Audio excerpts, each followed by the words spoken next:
Vamos a estar en esta mañana viendo este pasaje, Romanos capítulo 1, versículos del 1 al 7.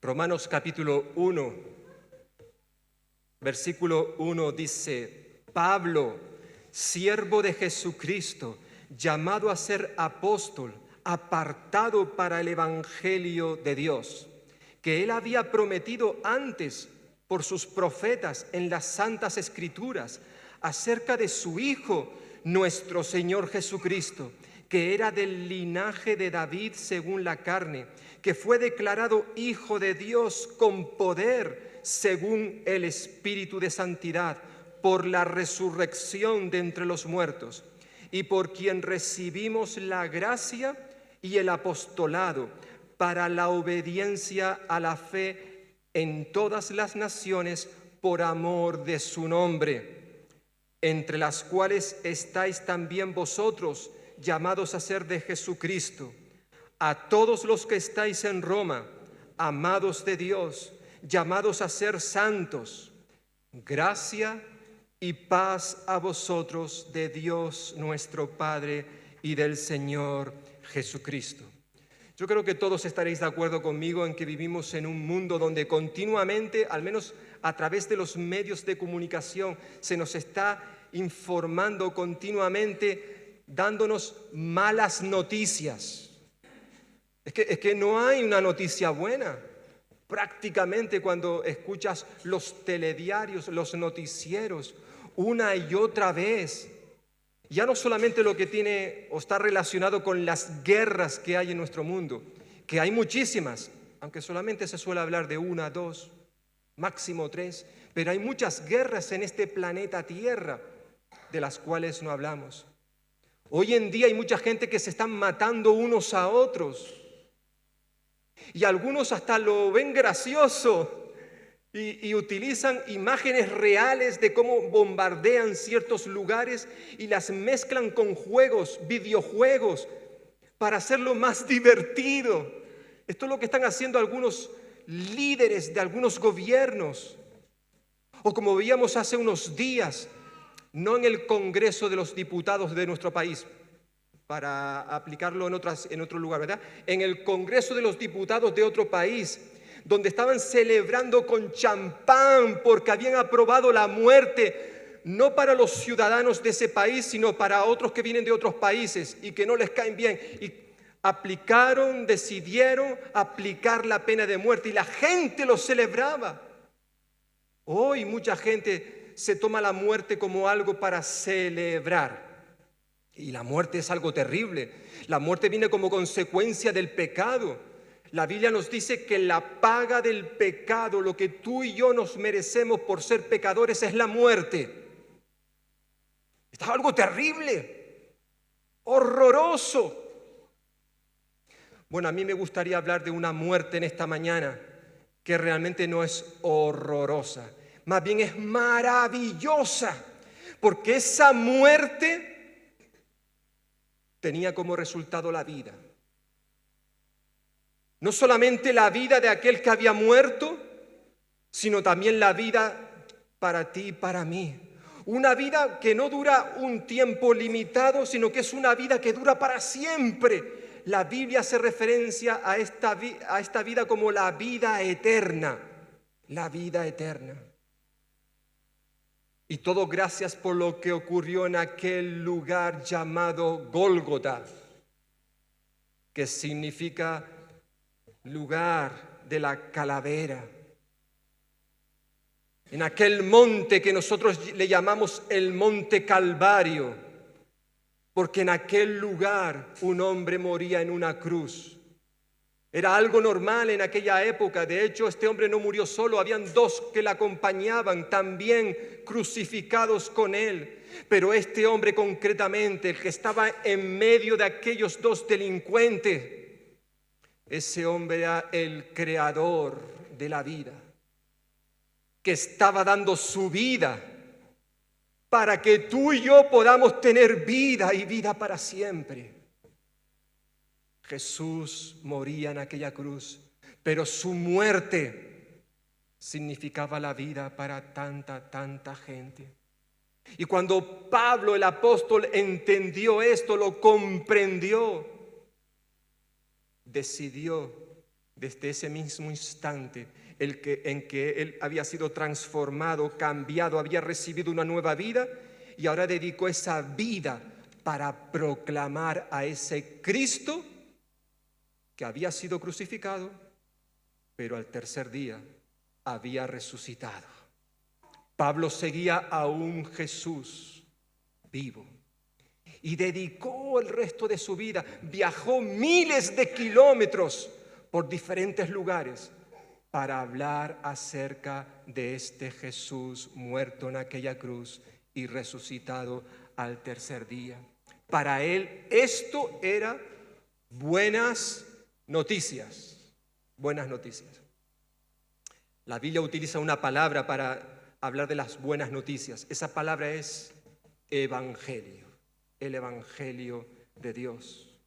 Y hay al menos 4 cosas que dice Pablo en este texto que hemos leído. Dice más cosas, por supuesto, pero yo quisiera señalar 4 que tienen que ver con el evangelio.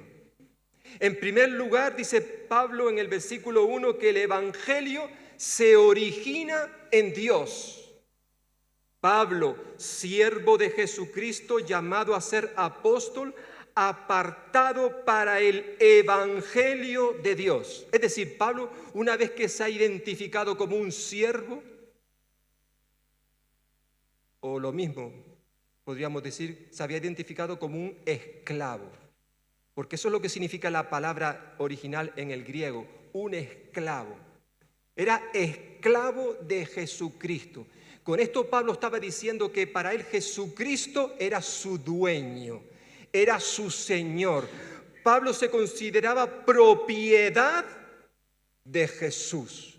Soy un esclavo, porque él sabía que ese Jesucristo había pagado el precio de su salvación y lo hizo por medio de su sangre. Y ahora Pablo dice, yo soy un siervo, un esclavo. Pertenezco a Jesús y quiero dedicar mi vida para Él. Además se reconocía como una persona llamada por Dios para ser un apóstol. La palabra apóstol básicamente significa mensajero.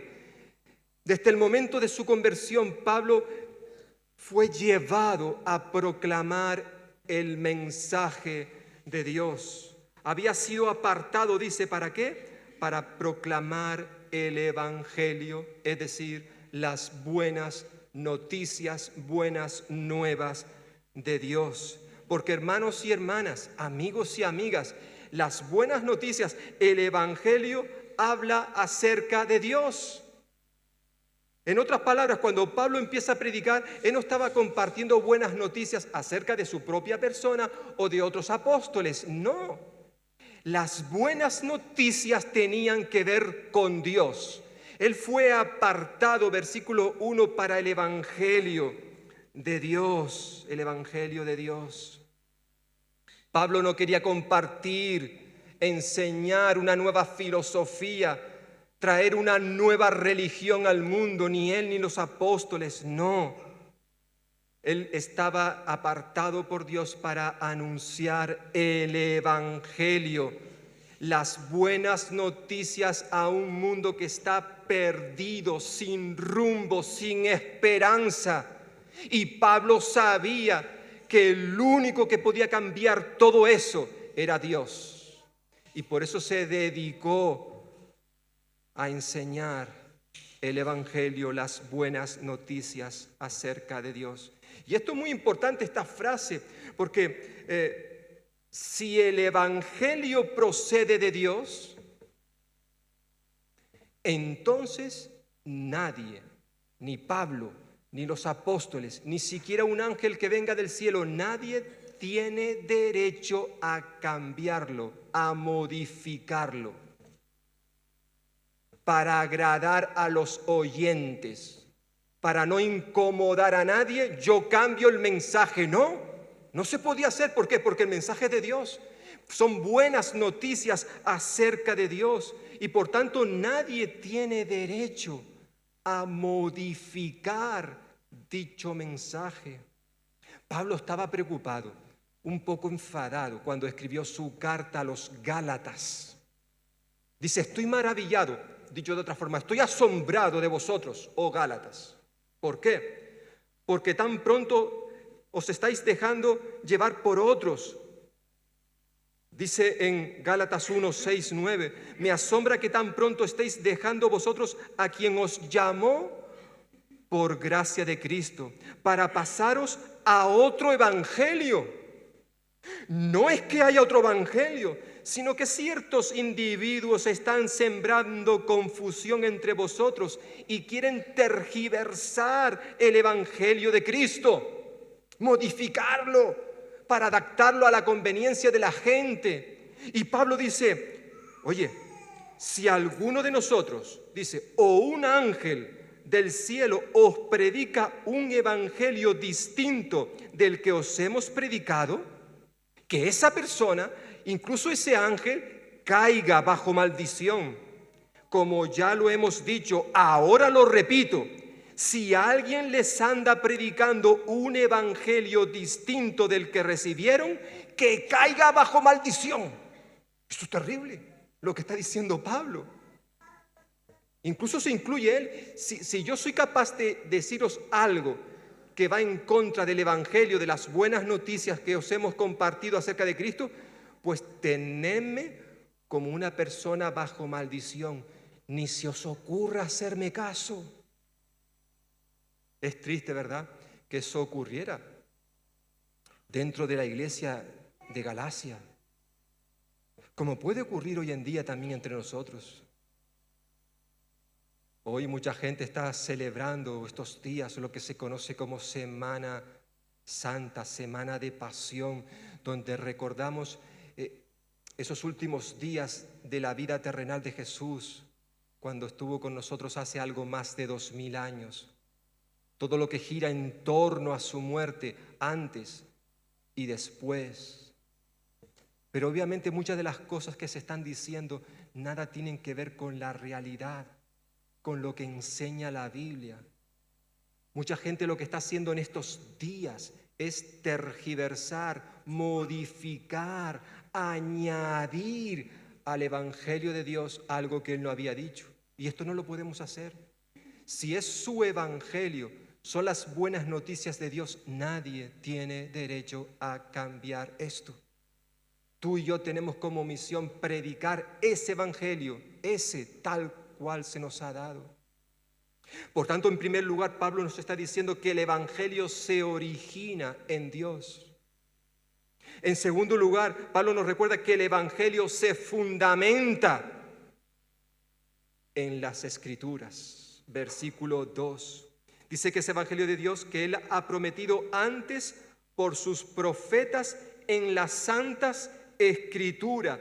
Es decir, Pablo nos está recordando que el Evangelio no era algo nuevo, novedoso, que lo acababan de inventar, que acababa de salir del horno. No, sino que este mensaje ya había sido prometido antes, en el pasado, por medio de los profetas en el Antiguo Testamento. Bueno, para ser más exactos, ya este Evangelio, estas buenas noticias acerca de Dios, ya las encontramos en el principio de la creación. Allí ya se nos están dando buenas noticias. Sabemos que tristemente cuando Dios creó al hombre y a la mujer, Adán y Eva, estos se rebelaron contra Dios, desobedecieron, cayeron en pecado. Ya estamos viendo las malas noticias desde el principio de la creación. Dios se acercó al hombre y a la mujer y les dijo que esa desobediencia tendría consecuencias. Y después de haber hablado con el hombre y la mujer, Dios se dirigió al diablo, a la serpiente en el huerto del Edén. Y fijaos lo que le dijo Dios a la serpiente: pondré enemistad entre tú y la mujer, y entre tu simiente tu descendencia y la de ella. Su simiente, la descendencia de la mujer, te aplastará la cabeza, pero tú le morderás en el talón. Esto se encuentra en Génesis capítulo 3, versículo 15. Y son muchos los que consideramos que en cierta forma en este versículo que está al comienzo de la Escritura ya tenemos el primer anuncio del Evangelio, las buenas noticias acerca de Dios. Porque en cierta forma el Señor le estaba diciendo a Satanás que de la descendencia de la mujer nacería uno que le iba a aplastar la cabeza. Es cierto que el diablo va a tener poder hasta el punto de morder en el talón, es decir, de provocar dolor, una herida que nos va a hacer daño, y es lo que ha hecho a lo largo de la historia de la humanidad. Sin embargo, de la mujer vendría uno que le daría un golpe mortal al diablo. Y obviamente este versículo está señalando a Cristo Jesús. Cuando Él muere en la cruz, está dándole un golpe mortal al diablo. Por tanto, ahí tenemos ya ese mensaje, esas buenas nuevas acerca de Dios. El apóstol Pablo, cuando escribió su carta a los Corintios, Primera de Corintios capítulo 15, versículos 1 al 4. Bueno, todo el capítulo habla acerca de la resurrección de Jesús, pero en esos primeros versículos del capítulo 15, Pablo dice: ahora os hago saber, hermanos, el evangelio que os prediqué, el cual también recibisteis, en el cual también estáis firmes, por el cual también sois salvos, si retenéis la palabra que os prediqué, a no ser que hayáis creído en vano, que no era el caso. Y Pablo dice: porque yo os entregué en primer lugar lo mismo que recibí, que Cristo murió por nuestros pecados, conforme a las Escrituras, y que resucitó, fue sepultado y resucitó al tercer día, conforme a las Escrituras. Es decir, Pablo está recordando una y otra vez, insistiendo, repitiendo para enfatizar que este mensaje de salvación, las buenas nuevas acerca de Dios, fue algo dado ya en el pasado por los profetas, las Escrituras. Pablo se está refiriendo aquí al Antiguo Testamento. El Antiguo Testamento ya presentaba, ya señalaba al Mesías, a Cristo, a aquel que habría de venir. Pablo insiste una y otra vez en esto. El Evangelio se fundamenta en las Escrituras. Aquellos santos hombres de Dios que escribieron esos libros, esos 39 libros que tenemos en el Antiguo Testamento, estaban siendo guiados por el Espíritu Santo. El apóstol Pedro lo diría de manera maravillosa en su segunda carta, capítulo 1, versículo 20-21. Pedro diría: ante todo, tened por presente que ninguna profecía de la Escritura, cuando dijo ninguna quiso decir ninguna profecía de la Escritura, surge de la interpretación particular de nadie, porque la profecía no ha tenido su origen en la voluntad humana, sino que los profetas hablaron de parte de Dios, impulsados por el Espíritu Santo. Ellos no hablaron lo que querían. Dios les dio la libertad para que ellos actuaran como eran, pero lo que ellos escribieron era lo que Dios quería que tú y yo conociéramos. Esa profecía, esa palabra no fue traída por voluntad humana, sino que tenía su origen en Dios. Y ahora en nuestra carta que estamos viendo en Romanos capítulo 1, Pablo nos recuerda esto, que ese evangelio, versículo 1, que Dios había prometido, lo había hecho antes por los profetas en las santas escrituras. El Antiguo Testamento presentaba a Dios, presentaba a Cristo. Lo que nos lleva en tercer lugar a recordar que no solamente el Evangelio se origina en Dios, el Evangelio se fundamenta en las Escrituras, sino que en tercer lugar el Evangelio se centra en Jesucristo, en Jesucristo. Versículo 3 y 4. Ese Evangelio habla acerca de su Hijo, nuestro Señor Jesucristo, que era del linaje de David según la carne, que fue declarado Hijo de Dios con poder según el Espíritu de santidad por la resurrección de entre los muertos.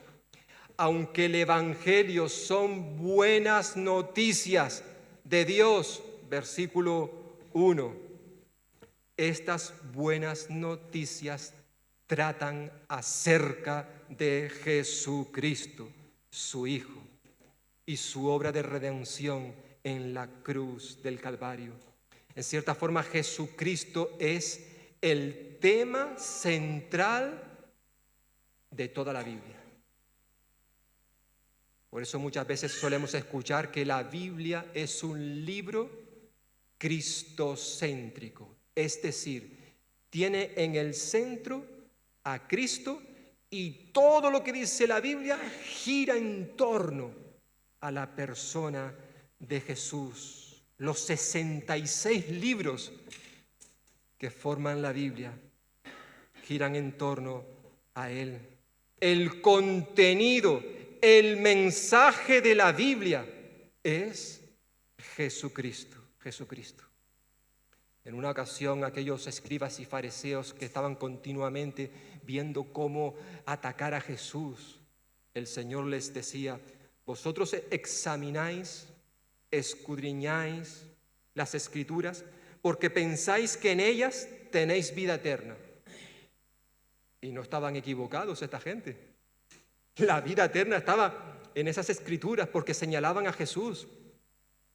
Por eso Jesús dice: vosotros pensáis que en ellas tenéis vida eterna, y ellas, las Escrituras, son las que dan testimonio de mí. Maravilloso. Jesús está señalando al Antiguo Testamento y les está diciendo: las Escrituras hablan de mí, lo que pasa es que vosotros no queréis creer, me queréis rechazar. Es interesante que aquel día cuando Jesús resucitó, allí, si me acompañáis, en Lucas capítulo 24, un texto que es muy conocido y que qué bueno que lo recordemos también en esta mañana. En Lucas capítulo 24 se nos dice que una vez que Jesús ya había muerto, había resucitado, al tercer día habían 2 discípulos que se dirigían a una aldea llamada Emaús.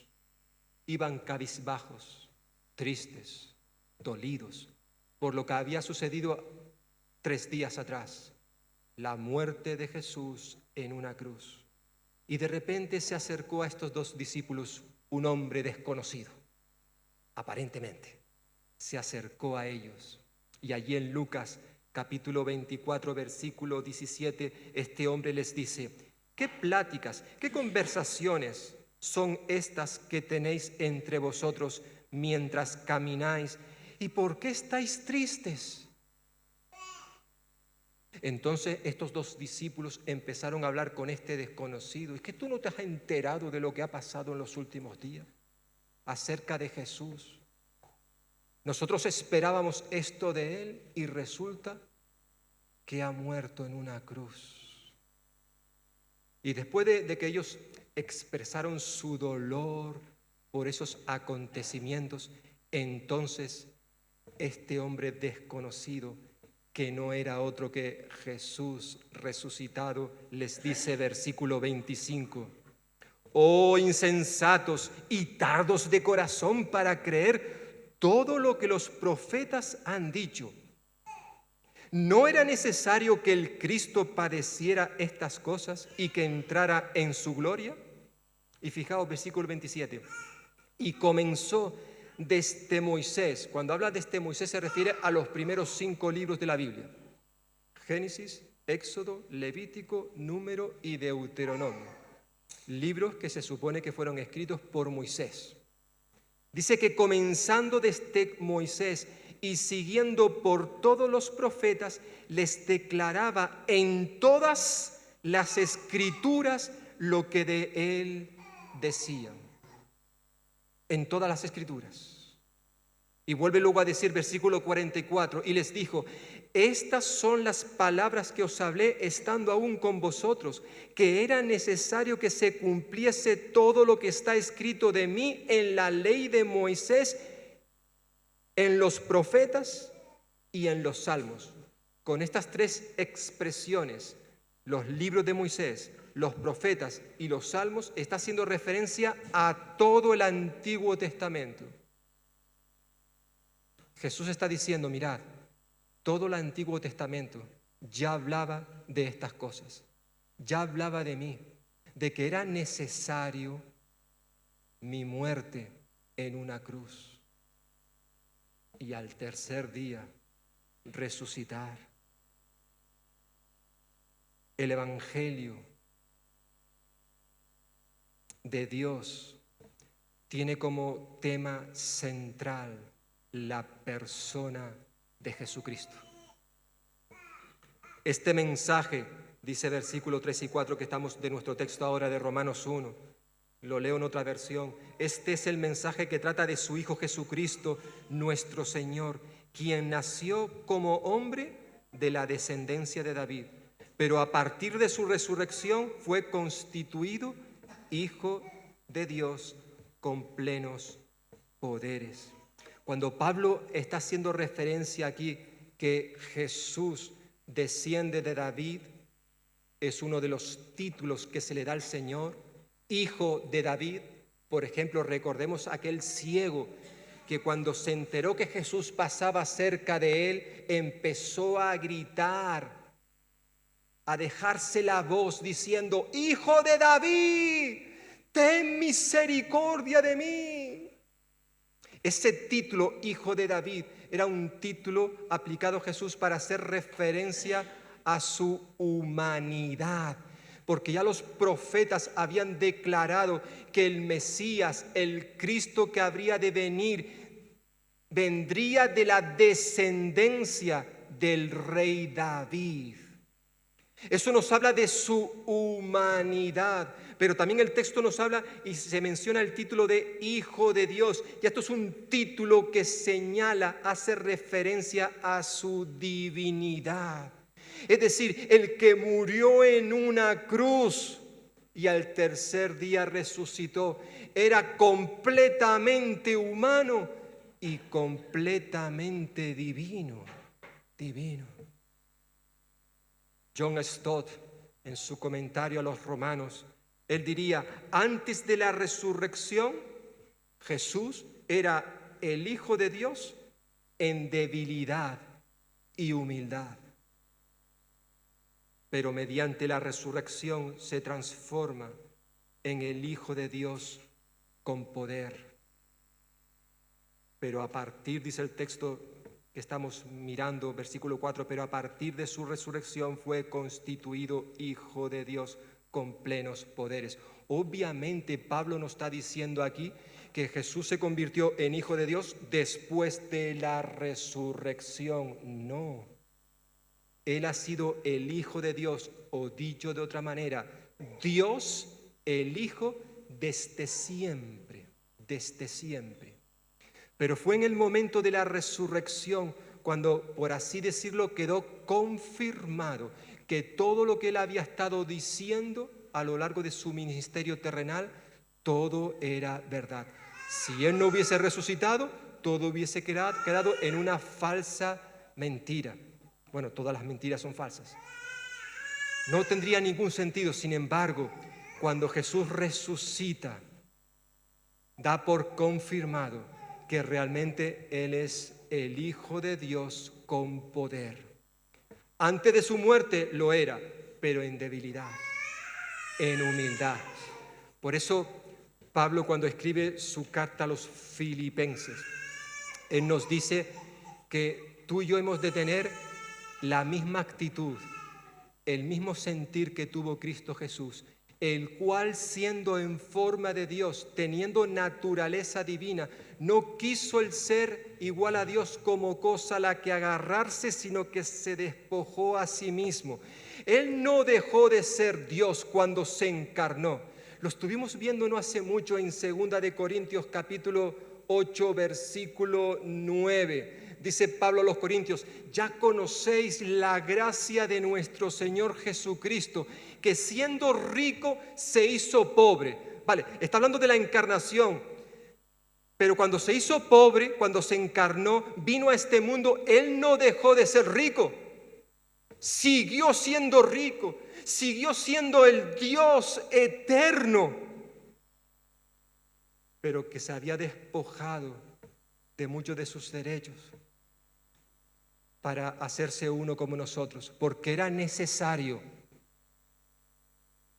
Si queríamos tener un sumo sacerdote, alguien que nos pudiera defender delante de Dios, que ese sumo sacerdote fuera igual que nosotros en todo, excepto que Él no cometió pecado. Cuando Jesús muere en la cruz, Él no murió por sus pecados, porque Él era sin pecado. No, Él murió por tus pecados y por los míos. Él no tenía pecado. Él no dejó de ser rico cuando se hizo pobre. Por tanto, la resurrección, en cierta forma algo de esto decía brevemente Marcos al comenzar este culto, la resurrección es el eje central alrededor del cual giran las demás doctrinas, enseñanzas bíblicas. La resurrección es el corazón mismo, la piedra angular del Evangelio. Por eso ha sido en el pasado, es en el presente y lo seguirá siendo en el futuro la diana a la cual Satanás apunta una y otra vez para destruir esta enseñanza, porque él sabe que si se destruye la doctrina, la enseñanza de la resurrección, se destruye todo lo demás. Todo lo demás no tiene ningún valor. Si Jesús no resucitó, entonces está contradiciendo su deidad. Él no era Dios. Si Jesús no resucitó, entonces Él no tenía la capacidad para perdonar pecados. Si Jesús no resucitó, entonces nuestra eternidad no es real, esa eternidad en los cielos. El apóstol Pablo lo dijo con otras palabras cuando escribió su primera carta a los Corintios, capítulo 15. Él afirmó que si Cristo no resucitó, vana, inútil es entonces nuestra predicación. Sin la resurrección, más que predicar buenas noticias, estaríamos predicando malas noticias. Se estaría dando un mensaje sin propósito, vacío, sin sentido. Todo lo que habían estado proclamando los profetas en el pasado y los apóstoles luego no tendría ningún valor, sería todo una mentira.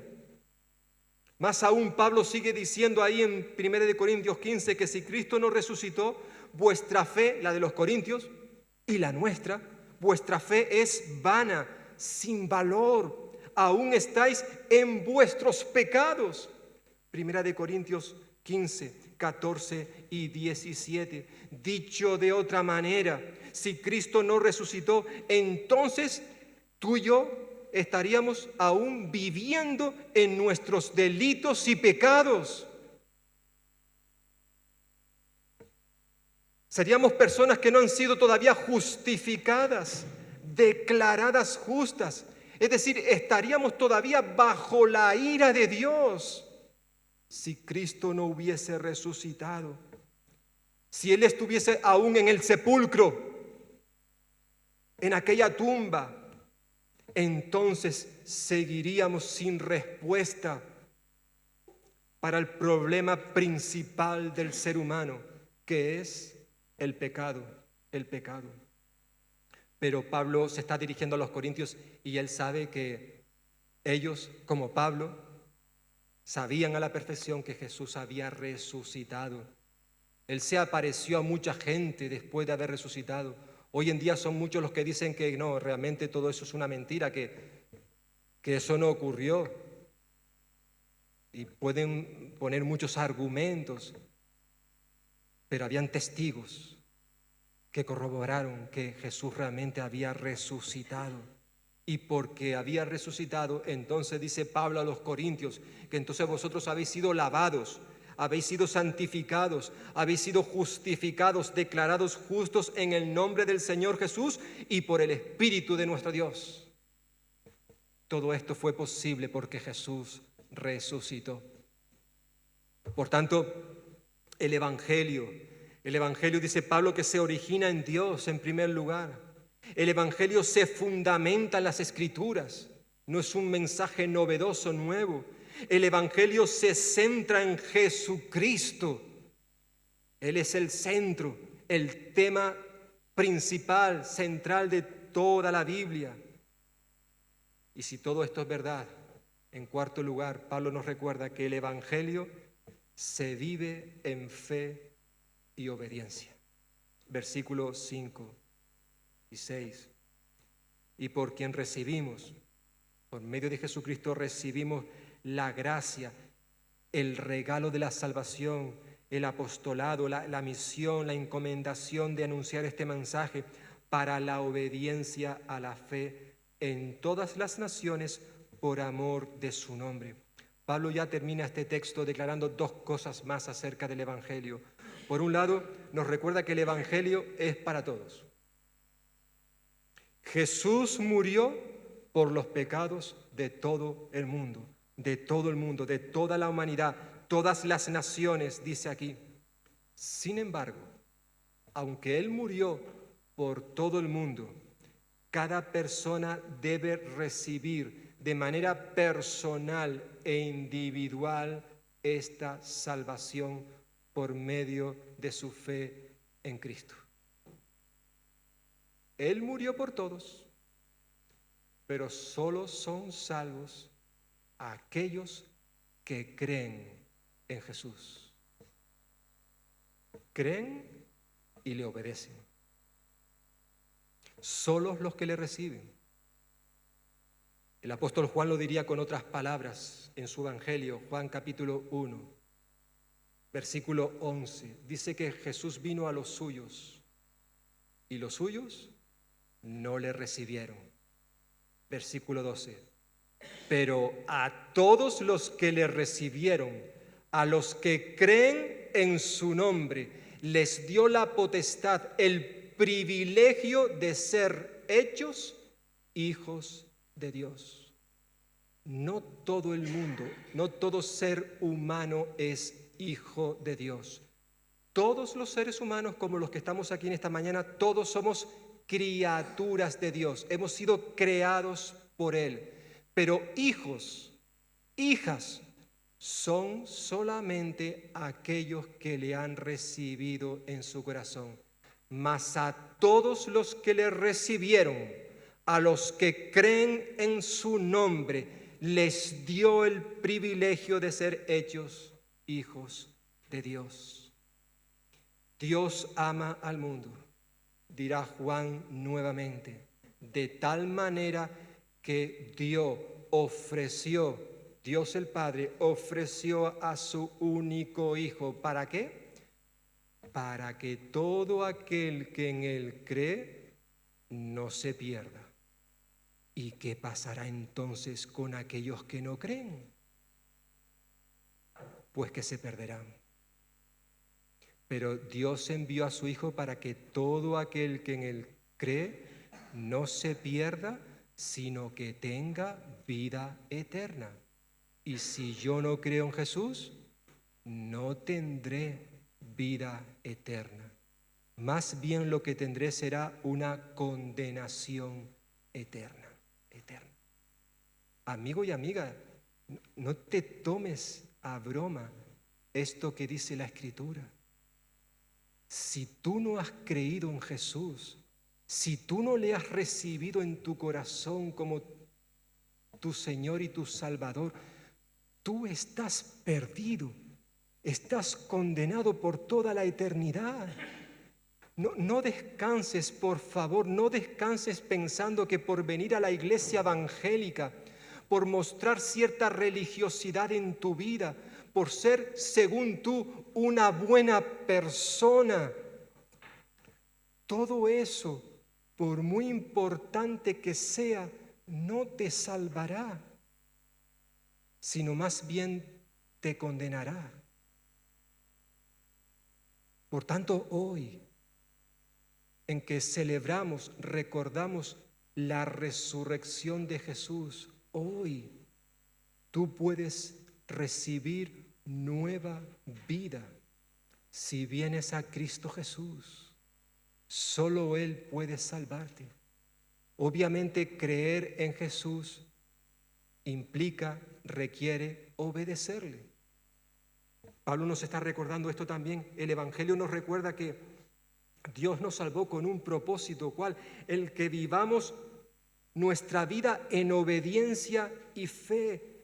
Versículo 5, y por quien recibimos la gracia y el apostolado para la obediencia a la fe. Somos salvos por fe, pero la fe que salva persevera, obedece. El gran reformador del siglo XVI, Martín Lutero, lo dijo con otras palabras. Él dijo, somos salvos solo por fe, pero la fe que salva nunca está sola.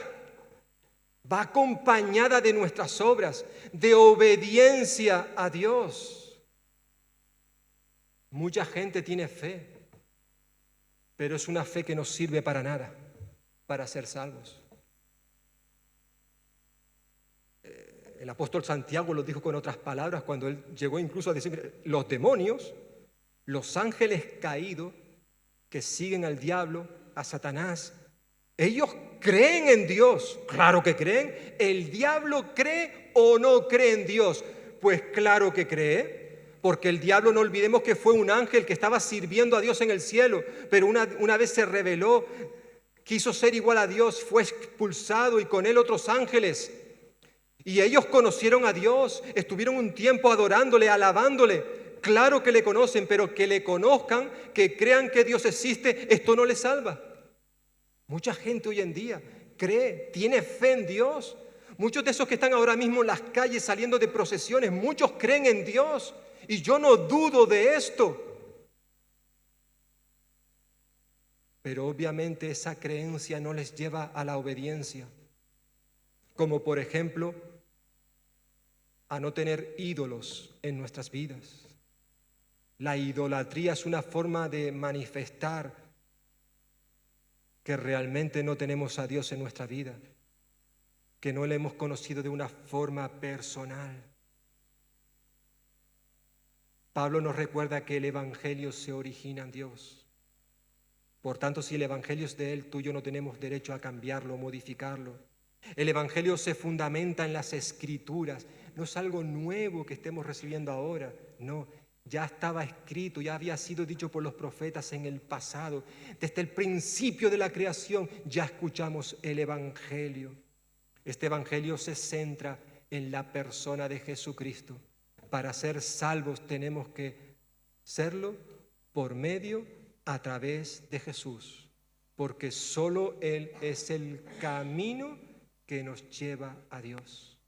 Y como consecuencia, este Evangelio se vive en fe y obediencia.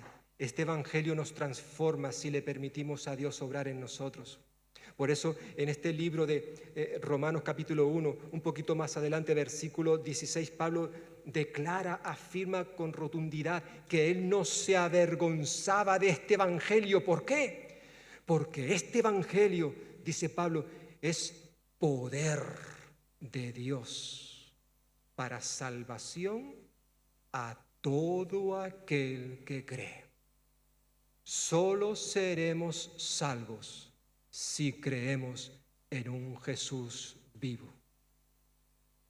Y ahora Jesús, en esta mañana, te invita a ti que me estás escuchando, un mensaje que a lo mejor ya has oído montones de veces. pero aún sigues endureciendo tu corazón como hizo el faraón de Egipto, que endureció su corazón. Hoy, amiga y amigo, hoy ríndele tu vida a Jesús. Deja que Él te salve, como hemos cantado al comenzar, que Él renueve tu vida. Y solo lo hará si tú se lo permites, si tú en esta mañana te rindes a sus pies y le adoras como el Señor y Salvador de tu vida. Salvador porque Él te salvó y Señor porque ahora tú decides vivir el resto de tu vida para Él. Tú y yo tenemos que ser como Pablo, esclavo, siervo de Jesucristo. Él es mi dueño. Él me compró con su sangre preciosa cuando la derramó en la cruz. Y ahora yo decido vivir para Él. O como decía el apóstol Pablo en su carta a los Filipenses, para mí el vivir es Cristo. Es decir, mi vida gira en torno a la persona de Cristo. Pues que el Señor bendiga su palabra, hermanos, hermanas, amigos y amigas, y que esta pueda ser no solamente escuchada en esta hora, sino también aplicada, obedecida por cada uno de nosotros.